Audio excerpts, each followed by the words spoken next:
Alright, hey guys! So we are officially live streaming. Hopefully my audio is working. I'm worried that my music is a little too loud. You guys tell me if it is. But yeah, we're gonna get going here. So I haven't done one of these in a little bit, so pondering out loud. What is it? Who cares? Well, it's essentially me just working. I figured it's been a long time since I had even done anything with my YouTube channel. And typically I'd like to work on something that's fun. But I figured if I'm working, might as well be streaming. Pondering out loud, right? So I'm actually... hold on a second. Yeah, that may sound a little bit better too. Turn on my fan. It is god-awful hot in this freaking studio. Oh, thanks, Ruben. Sound is good. Awesome. Good to hear. Okay. So what is Pondering Out Loud? Yeah, essentially, it's just me working. There's nothing fancy going on here. But, it's kind of my chance to talk to you guys, to live stream, open it up for you guys, have an open discussion about these sort of things. In this particular case, we're talking about nanobots. So the next video I'm going to be working on is about nanobots and all the crazy things that could happen. And, futuristic stuff, man. Cool stuff to ponder. There's all sorts of things that nanobots can probably do. There's some things that they might be able to do, and there's some things that are just so beyond the realm of our understanding, it's fun to ponder about and speculate about.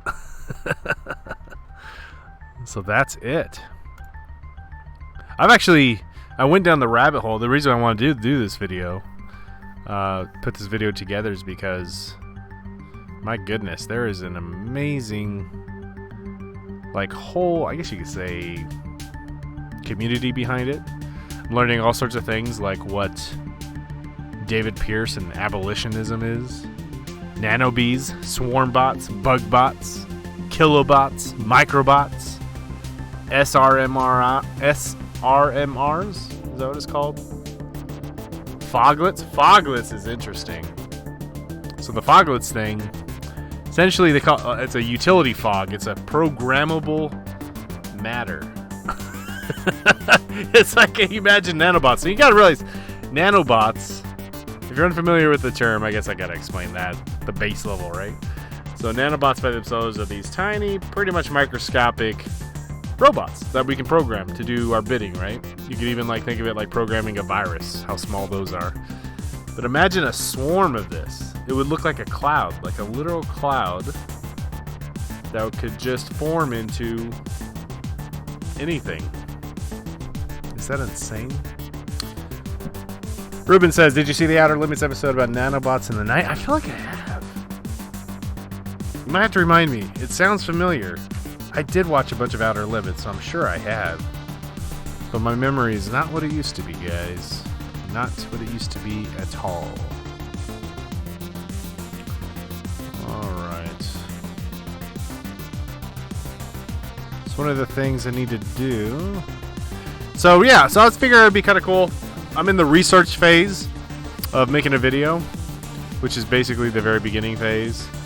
And so I have a ton of notes here. In fact, I'll show them to you guys, just if you guys are ever curious how I go about creating a video.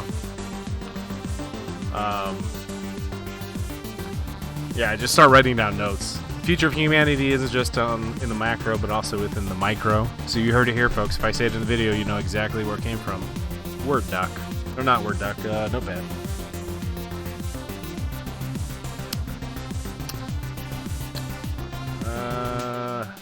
Yeah, so I kind of figured I'd chop it up into 3 parts. Health, transhumanism, miscellaneous. What else can you do with nanobots? Yeah, so you can see we got a ton of things to... Oh no, I didn't even share it. Hold on, I'm sorry guys. I didn't even share it. Let me share it with you real quick. Yeah, so this is kind of what I'm working on. I'm just writing down my notes, doing my research. I should do better at giving references in my actual videos and what have you, but, one of the things, obviously, the biggest thing that they're pushing for with nanobots is to cure cancer, and they actually did something where they were able to send nanobots into your eyeball, right through your pupil. Let me see if I can find that, back here. We'll see if I can find that actual article. It was pretty insane. Nanobots. What would I look for? Eyeball. Nanobots eyeball. By the way, so now you got me curious, Ruben. I'm going to look up outer limits nanobots. Oh, here we go. Let's see if we can find a clip. I don't want to watch a whole episode on here, but it'd be cool to see a clip. Maybe if I do like nanobots scene. There's a scene. I gotta show you this. This dude's eyeballs. But I gotta switch it over to you guys. Hold on, give me a second. Look at this. I don't know. He's probably in the lab.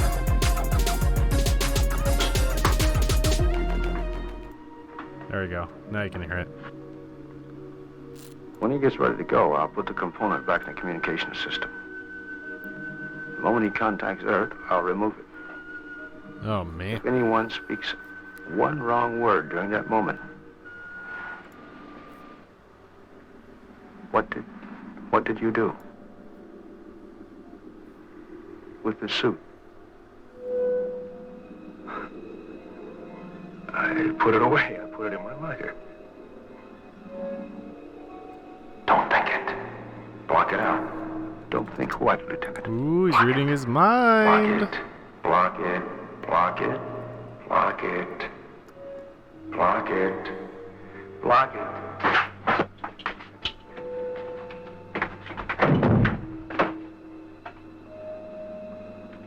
I didn't write it. I did.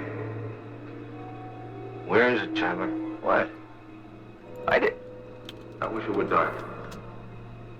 I get so lonely for the night. I can't dream. It's in his scene. No, it seems wrong. There should be a night. A night suited for dreaming. Suited. In his suit. No, don't think it. Block it. Block it. Take it out and destroy it.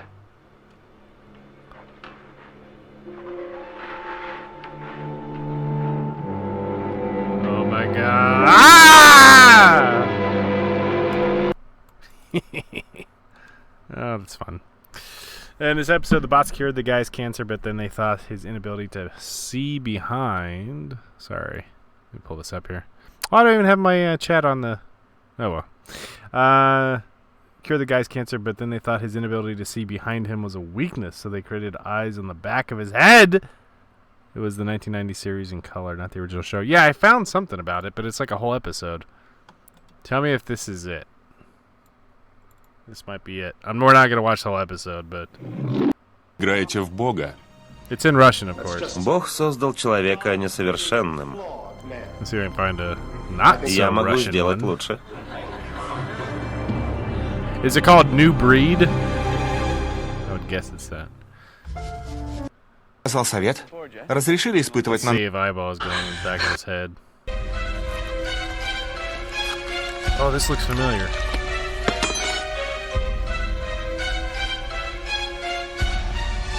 Oh.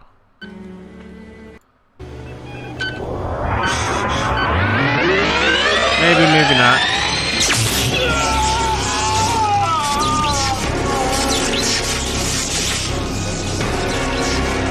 Screams in Russian. Oh, that is it. Oh, okay. Too bad it's in Russian. Alright, now I'm going to have to go back and watch that. I'll have to go back and watch that. Just to, maybe I'll reference it. Ooh, you know what? I'll tell you what, Ruben. If I remember, let me put it, I'll put it in my notes. Right here. Outer Limits. What was it? New Breed. I'll somehow find a way to work that in. Alright. So yeah, so nanobots are pretty crazy. The and nanotechnology is probably the more appropriate word for it, but who cares? I like nanobots. One of the things I found that we'll have to talk about is not just like curing cancer, but also interesting thing that they were talking about is changing molecules in real time, like lickety split. So essentially, it would be like changing. You could change. It's pretty much like the Star Trek replicator, but taking it a step further, right? Or what do they call that? The molecular assembler. Wherever they can, they have a little machine that kind of makes anything, food. If you want like a gold bar for the kids to play with.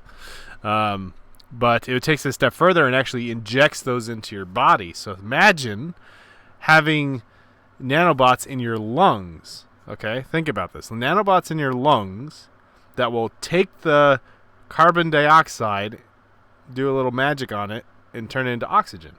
What would that mean? Breathing underwater. Done. You figured it out, guys. We finished humanity. We found the peak of humanity. We can breathe underwater now. I thought that was a pretty cool thing. Let's see. All right, so one of the things I'm going to start looking up. Let's look up foglets. What do you guys say? Or utility fog. I'm really interested in that part of it. Called foglets, but I don't. Oh, utility fog. The stuff that dreams are made of. So check this out.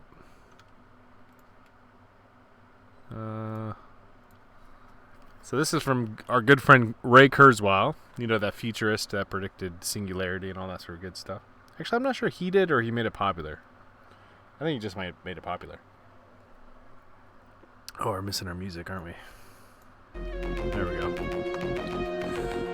So, utility fog, the stuff that dreams are made of. Nanotech. Now let's make this a little bigger so everybody can see it here. How's that? Good. Consists of a swarm of nanobots that can take the shape of virtually anything and change shape of the fly on the fly. Here he discusses the shape of these two. Look how crazy that thing looks. Nanotechnology is based on the concept of tiny self-replicating robots. The utility fog is a very simple extension of the idea. Suppose instead of building the object you want atom by atom, the tiny robots link their arms together and form a solid mass in the shape of the object you wanted. So yeah, so I remember seeing that was the theory that essentially we're going to be able to change the matter. You know, you put in a block of matter into a molecular assembler, and then that will change into whatever you want. But imagine if you just, the nanobots themselves are the matter, and they would turn into what you want. So if you got rid, it says here, so then when you got tired of the avant-garde coffee table, the robots would simply shift around and a little, and you'd have an elegant Queen Anne piece instead. Can you imagine that? Like, imagine a future. This is interesting to think about. Like, imagine a future. Here, I'll even write a note about this. Where's my... There it is.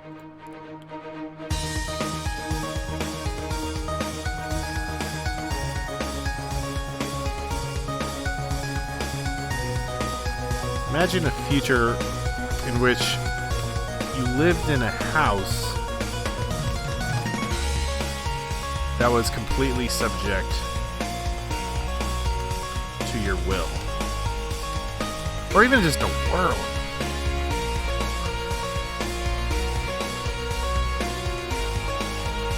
Imagine having preferences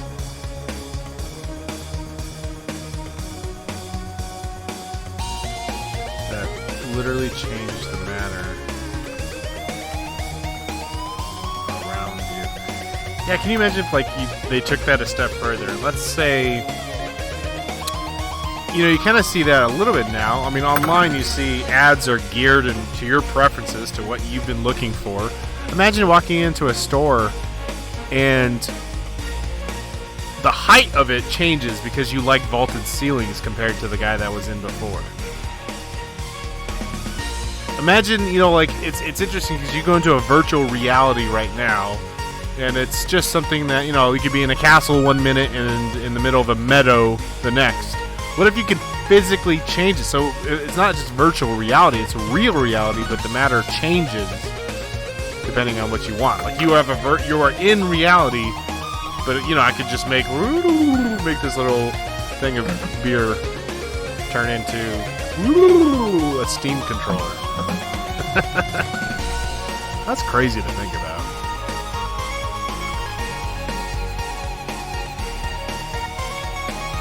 So the color and reflectivity of an object are results of its properties as an antenna in the micron wavelength region. Each robot, so even the color can be manipulated, supposedly in this utility fog, or what do we call it? It's utility fog /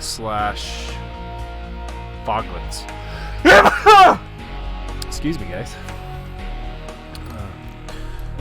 See, human body already does that. Cells from the structures they need for the moment, then break down after their use is over and use it for something else. That's right. You know, in fact, I was just while researching this yesterday, I think it was, Michio Kaku was talking about how we kind of have something of a molecular assembler right now, and I think it's kind of what you're alluding to, Franklin Superfans. I know who you are.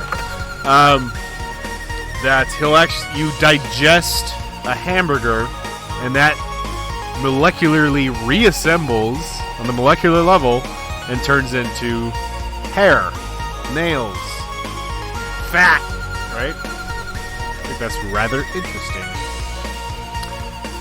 So rather than painting your walls, coating them, you coat them with utility fog, and they can be different color every day or act as a floor to ceiling TV. What? That's pretty cool. That's crazy. I'm gonna have to look at this a little bit later too. Programmable matter.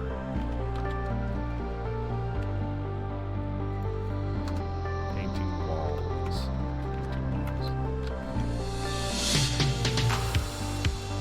So you make it the floor if it never gets dirty. Looks like hardwood, but feels like foam and rubber. And extrudes furniture in any form you desire. Indeed, your whole domestic environment can be constructed from utility fog. You know, that reminds me of... I always draw connections to all this, everything else it kind of relates to, and I know one of the things that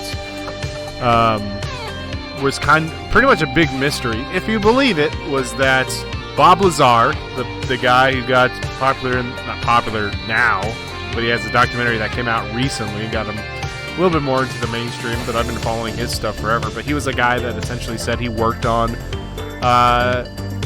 UFOs. Like, he worked on either crashed or recovered UFOs that were not of this world. And he says the government has like 7, 8, or 9 of them. And he says he worked on a top secret government project, which they were trying to backwards engineer, trying to figure out how these things flew. And one of the things he said, you know, believe him or not, he's actually kind of believable. It's really hard not to take the guy and believe what he says. But, you know, of course, where's the proof? You gotta have proof. But at any rate, he always said that what's strange about these, the inside of these UFOs was that they were all like one singular piece. It's not like you had a chair that was bolted down or a door that was hinged. It was like everything was one singular mold. They didn't understand how that worked. Like, obviously now they kind of think, well, you know, 3D printing. But this was like a metallic, you know, it could have been 3D printed. But this got me thinking, because it says right here in this foglets, or utility fog, which I'm finding more and more fascinating, that, where was it? Make the floor out of this utility fog. You know, never get dirty, looks like hardwood, blah, blah, blah, blah, blah. And extrudes furniture in any form you desire. UFOs. We got confirmation, guys. We got confirmation. Bob Lazar was telling the truth. Indeed, your whole domestic environment can be constructed from utility fog. That's right. You can take any form and any object you want except food. Why not food? And whenever you don't want an object anymore, the robots that formed it spread out and form part of the floor again. I mean, in theory, you could make food if you're changing it on the molecular level. Can you imagine programming something this complex? That's why we need AI. The sport model. That's right, Ruben. You know what I'm talking about. You may as well make your... yeah, that's what he called the one that he actually got to go inside. See? It's utility fog. We figured it out right here on TheoryInk, guys. You may as well make your car of utility fog, too. What about the chemical... If we can't have food, then how can we make gas to run your car? Let's see if it answers that. Then you can have a new one every day, but better than that, the interior of the car is filled with robots as well as its shell. You need to wear holographic iPhones to see. What? I guess it's saying, like, it can't create a window, but the fog will hold them up in front of your eyes and they'll feel as look as if you weren't there. Although heavier than air, the fog is programmed to simulate its physical property, so you can't feel it. Interesting. Except that there's a crash. It forms an instantaneous seatbelt. So I guess the seatbelt instantaneously will go over you. This is a lot of speculation. Exactly what I do on TheoryInk. But you never have 100 miles per hour impact or any other kind. Why? Remember that each of these robots contain a fair-sized computer. They already have to be able to talk to each other, coordinate actions, blah, blah, blah. If you're covering the roads with utility fog, you may as well make it thick enough to hold the cars up so that they can cross intersections at different levels. But now your cars are no longer a specific set of robots, but a pattern in the road. Robots that move along like a wave, just as a picture of a car moves across the pixels of a video screen. The appearance of the car's point is completely arbitrary. It could even... Oh, that's interesting. So they're saying if we had, like, the roads and all the infrastructure is made of this utility fog, it would... The way I picture it is this, like, a bubble. Like, you're inside this little bubble that just... The road is your car. And you're just kind of like, it melds into the, I don't know if you're picking up what I'm laying down. What if you walk into the fog and inhale a bunch of bots? Damn, that was a $50 million and I have cancer. Correct. Future cancer. Future cancer.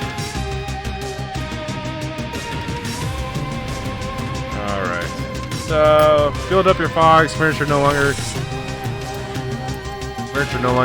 needs to be extruded from the floor. It can appear instantly with the pattern formed out of the air robots. Non-fog objects can float around at will the way you did in your car, but that's what's more is your surrounding can take on the appearance and feel, blah, blah, blah. Then a fog replica, then your house, blah, blah, blah. Adding use to both set your houses. This could be anything, including a computer. Let's see if we could find any... So that's interesting. That gives me some fuel to ponder. Oh, music too loud. Sorry, guys. I think I just need to keep it... It's supposed to be streaming music. But if you ask me, it's not good for streaming because it's all over the place. Let me turn it down here. Give me a second. Let me know if that's better. I turned it down about halfway. Alright. Is that a little better? Hopefully so. So I'm going to look up... Let's see if we can't find some kind of video or something. Future techno... Ooh, here we go. So this is from... What would you call that? Tech New Vids is their channel. Tech NU Vids. Just to make sure they get credit for this. So this is about 6 minutes. Let's give it a look. Shall we? So now I'm going to bring the audio back up, just FYI. Actually, I should probably... Give me a sec, guys. Alright, there. So we're not competing with the music over here.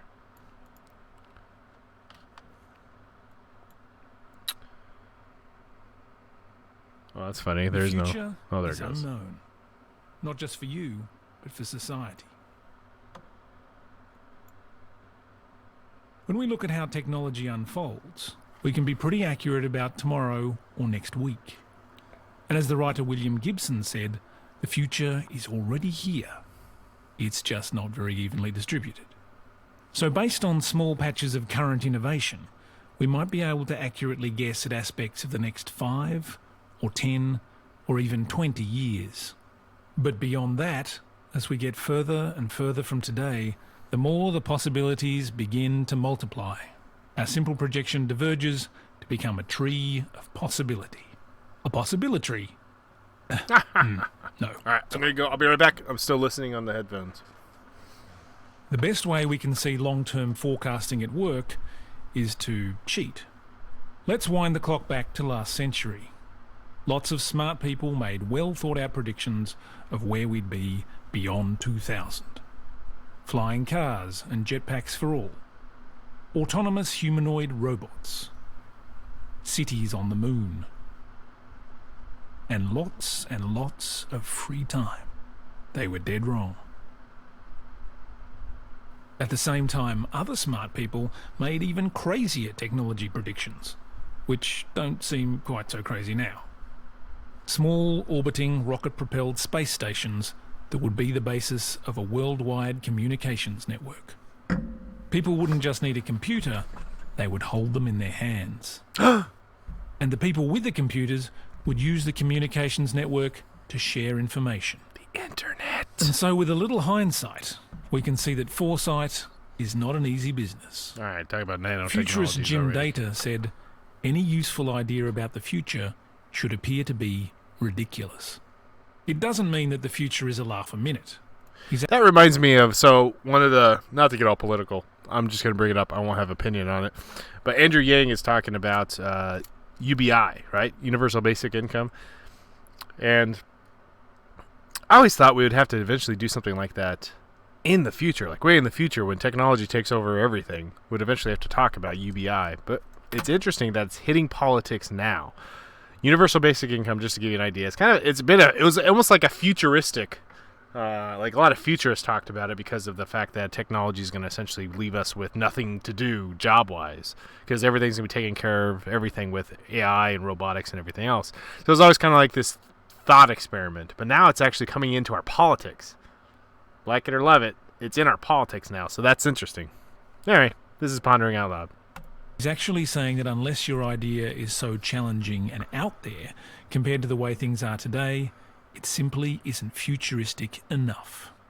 So let's test this out and imagine a ridiculous but actually possible future proposed by computer scientist John Storrs Hall. It's a chair. It's a car. It's a prehensile monkey tail. You from Drextech. It's you. Hold on, let's go back. I want to get the guy's name. John Storrs Hall. We're going to write that down because we're going to do some research on that a little bit later. John Storrs Hall. It's a chair. That's what we talked about, right? It's a car. You change it from a coffee table to a chair to a prehensile You from monkey tail. Drextech. It's utility fog. Powered by a swarm of tiny remote control robots. Create, levitate, manipulate, teleport, and shapeshift. Just like magic, only it's 100% nanotechnology.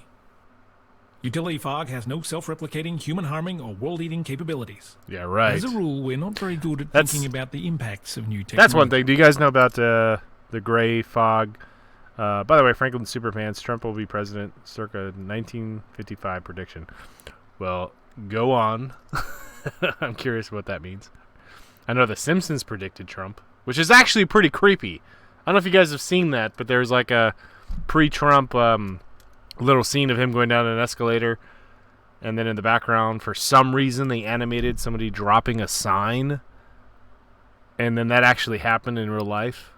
Why would you go through the trouble of animating somebody dropping a sign, even though it has nothing, like that's just extra work, right? That's just more frames you have to draw, but yet they went ahead and did it, and all of a sudden there was almost like a I don't know how you'd call it, like a one-to-one comparison that to happen on a news channel of the same shot, the same framing, the same positioning, and the sign being dropped. That's, there's some creepiness there. They were talking about the negative income tax back in the 70s. Yeah, that's right. Milton Friedman was talking about it. In fact, it even goes back further than that to Thomas Paine, one of our founding fathers. Personally, I think it's a better solution than UBI. Wait. Oh, negative income tax. Milton Friedman? I thought he was talking about UBI. I'll make a note for later. Let's see. Milton, because I'm always curious. Milton Friedman. Negative. I remember hearing about the negative income tax, but I'll have to. Is that not? Oh, yeah. So, yeah, kind of like a UBI. He wanted to give poor people cash rather than an array of welfare benefits. It's a better solution than UBI. It's the same thing, right? What do I got wrong? So the idea has been around for a while. I'm sure there's some difference in it. Okay, so back to this. Yeah. We imagine a technology will nicely and neatly solve problem A, but conveniently forget it may worsen situation B, produce new opportunity C, and create an entirely new problem D. No idea what you're talking about, buddy. So rather than just think about a future with utility fog as a big, indigestible lump, let's instead look at it through a series of filters, and in so doing, hopefully see new opportunities and new impacts we might otherwise have missed. If there is tech this sophisticated, there's a pretty good chance it would mean no limits on resources or supply, which could remove industries like agriculture, mining, processing, and traditional manufacturing. This would dramatically affect employment, education, retailing, and services. Nanocomputing will also further increase options for communication and surveillance, impacting relationships, safety, and security. Utility fog could well offer cleaner technologies and reduced waste. It could rehabilitate huge areas of the environment previously turned over to industry. But would you then value the wonders of nature if utility fog could do just as well, if not better? And what becomes of artists or craftspeople when we can all make such things? But just because you can make unicorns may not mean everyone can. What if utility fog is a little expensive and it divides the world into rich nanotech wizards and poor, ordinary tech muggles? And does that imply that That's all what the magic people is. rich It's or just poor nanobots, guys. are then at the mercy of the owners and programmers of utility fog? But let's not forget you, the individual. Would utility fog change who you are and what you do? What if it could change your clothes, improve your health, reshape your body or your face? And what if nanocomputing could allow all the possibilities of like utility Isaac fog Asimov right to there. be controlled with just a thought?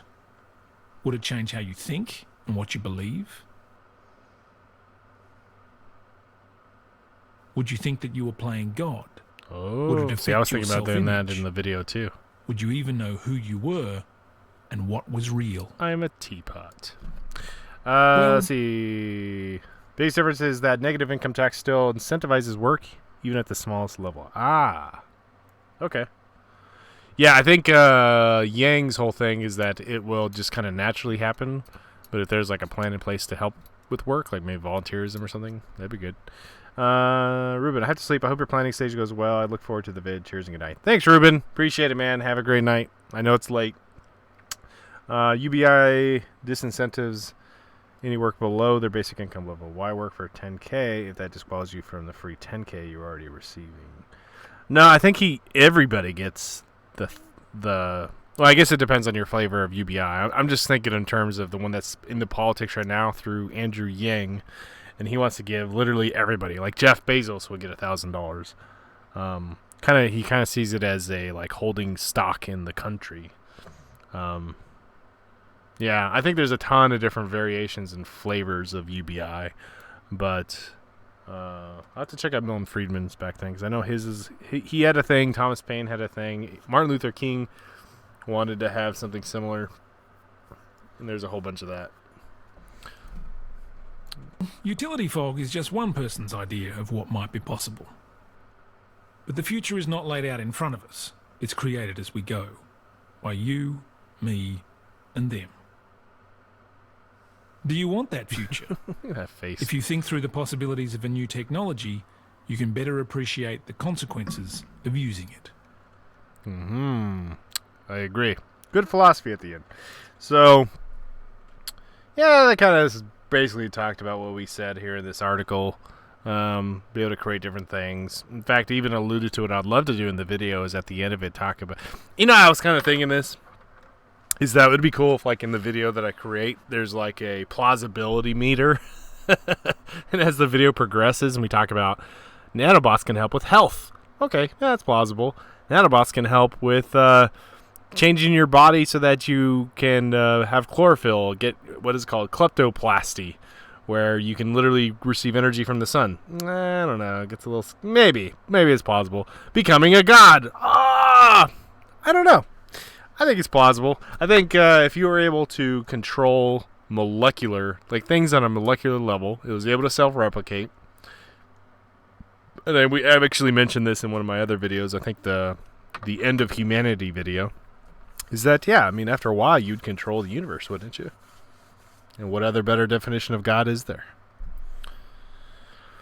I wonder if nanobots could record and copy a structure, say a wall, and move the molecules out of the way, then return them back after you walk through it. Ooh, that's a good idea. Well, it did say in that video, but it didn't explain it, that there's teleportation. And, but I would imagine so, right? Like, it would have to... Yeah, I would imagine. I mean, we don't even have nanobots yet, so it's all complete. Who knows? But that would be cool. Like, it would just open up, right? Like, you'd walk into your kitchen, it's just like... Or even if you want to go into, like, your fridge and you know where your sodas are, and you just go...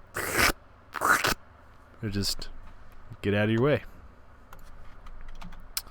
Alright. Let's see if there was anything... He thought he saw an elephant in practice. Oh, it's like a poem? So I wanted to look up that one guy. So we're going to look up Mr. John Storrs Hall. Let's see what he's got to do with anything. He's involved in the field of molecular nanotechnology. He founded the Nanotech Usenet news group and moderated for 10 years and served as the founding chief scientist of Nanorex for 2 years. So he finds evolved the field of molecular. He founded the blah blah blah. Okay, so he has some books. Curricula originator of the nanotech utility. So he was more or less, I guess nanotechnology was kind of a thing, but he's involved the field of management, founded the science. Okay, same thing. Literally the same thing. The weather machine. Oh wait, he developed several ideas such as the utility fog, the space pier, a weather control system, cloud seeding. I've heard of that. That's essentially making it rain, right? Looney Tunes. Space pier, novel flying car. Or you can move a hole to an existing structure even, like back in Looney Tunes. Oh! Yeah, I remember.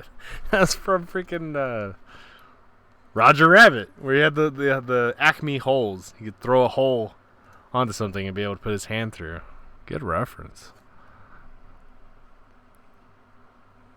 Let's see. Okay, so utility fog. Okay, so he just kind of came up with, I guess, the concept of utility fog. He's the author of Nano Future, What's Next for Nanotechnology. Which year was that? I didn't say.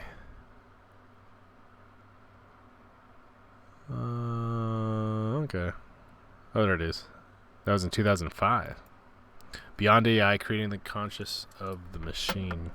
Yeah, I can't imagine we would ever be able to program nanotechnology to be so, like, to handle all of this complex restructuring of things, this, utility fog that can just turn into anything without some sort of external artificial intelligence driving it. Like, I can't imagine, because we can pre-program things, right? Like, we can sit there and say, okay, even the robots we have now that are holding those boxes that those guys are beating the crap out of, we can pre-program them to do if-then statements, right?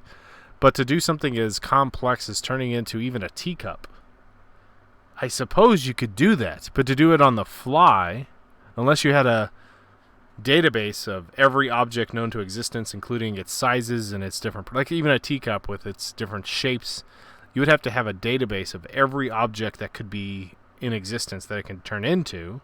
So you would have either be limited by how many, almost kind of like a 3D database.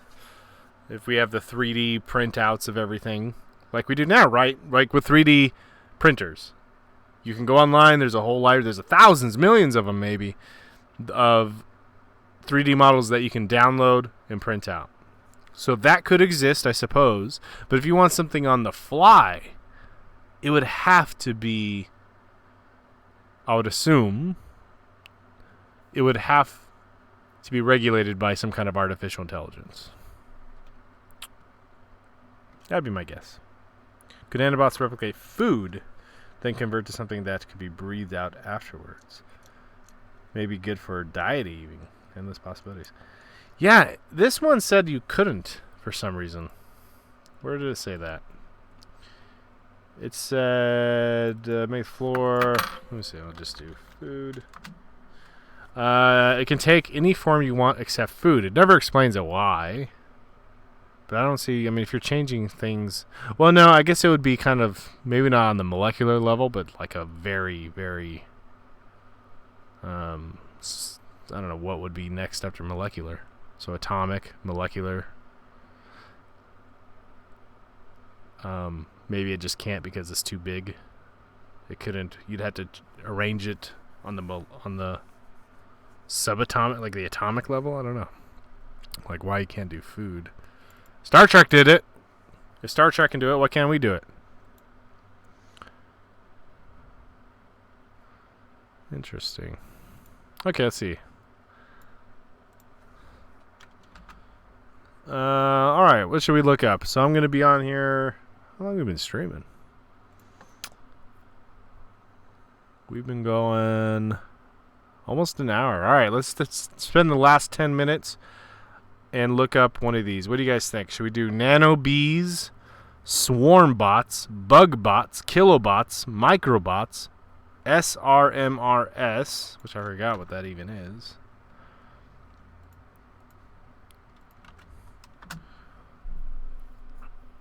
Can robotics cure aging? What is this? Let's check this out.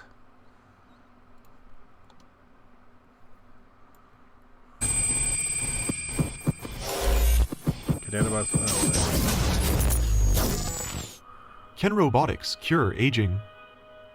Today, we have bionics that can mimic the role of limbs, hearts, and even sensory organs. RoboCop reference. But could they ever mimic the role of a single cell? Could we one day see an age where each and every one of us has millions of tiny robots flowing through our bodies and repairing them at the cellular level? In the 1966 sci-fi film Fantastic Voyage, and its Spielberg... I have a question too that I was thinking about. If we could, let's say if we had nanobots in our body and they were able to be small enough to alter our DNA in real time, right? Oh, I do have, I thought I do have, okay. Kilobots. I don't think those are like what you think it is. It's like KILO bots. But, if you could have nanobots just change your DNA, and because you're a refreshing system, let's go back a step. So let's say one of the reasons it's a problem over time, the way you get cancer and everything else from radioactive materials, because it screws up your DNA, and so when your body replicates or it heals, the DNA is all screwed up. Its reference, its map, right, to create a healthy body, gets messed up, and then you eventually get all screwed up and die. But if you had a controlled version of changing your DNA, let's say I wanted to change my color of my hair to blonde or red or whatever, then, okay, so nanobots will come in, change all my DNA, and obviously it wouldn't change right away, right? No, I don't think it would. So it wouldn't change right away, but eventually you'll start seeing the red roots growing. If I wanted red hair, is that how it would work? Or if I wanted a horn, eventually a horn would start growing. I would assume that's how it would work. Let's look up kilobots though, just because now I'm curious. Kilo being what? Kilo, kilobot. Oh, so those are like, I think they're a kilo, or they're bigger bots. So here's like a kilobot swarm. I'm gonna get this. I don't want to be having a million windows open. Directed remake, Inner Space. Dang it, sorry. Programming self-assembly in 1,000 robot swarm. Yeah, so they're like nanobots but bigger, I guess. Let me double check that before I make a blanket statement when I don't even really know. Kilobot is a low-cost, easy-to-use robotic system for advancing development of swarms of robots that can be programmed. So I'm guessing it just means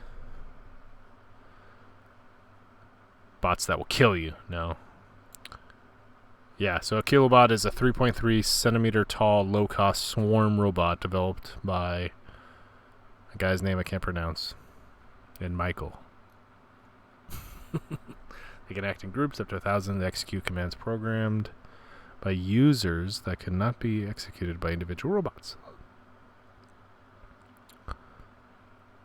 Okay, pretty cool.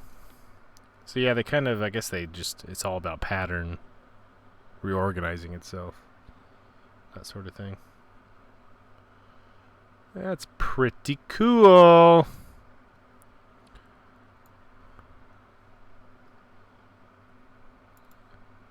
Alright, let's go back to this. We were introduced to the concept of a miniature submarine being injected into a sick patient's body to cure them. Oh yeah, inner space. Today, it's a rather silly idea, mostly found in 1/100th of an inch long, to perform miracles like curing blindness. These microbots perform operations that a human surgeon could never even dream of executing. So Dr. Nelson's microbot is guided by 3 cobalt-based electromagnets in 3 dimensions, so that it can be directed to administer medicine for retinal cells. SRMR.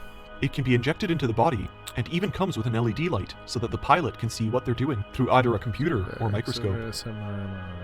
Microbots come in all shapes and sizes for doing different kinds of tasks.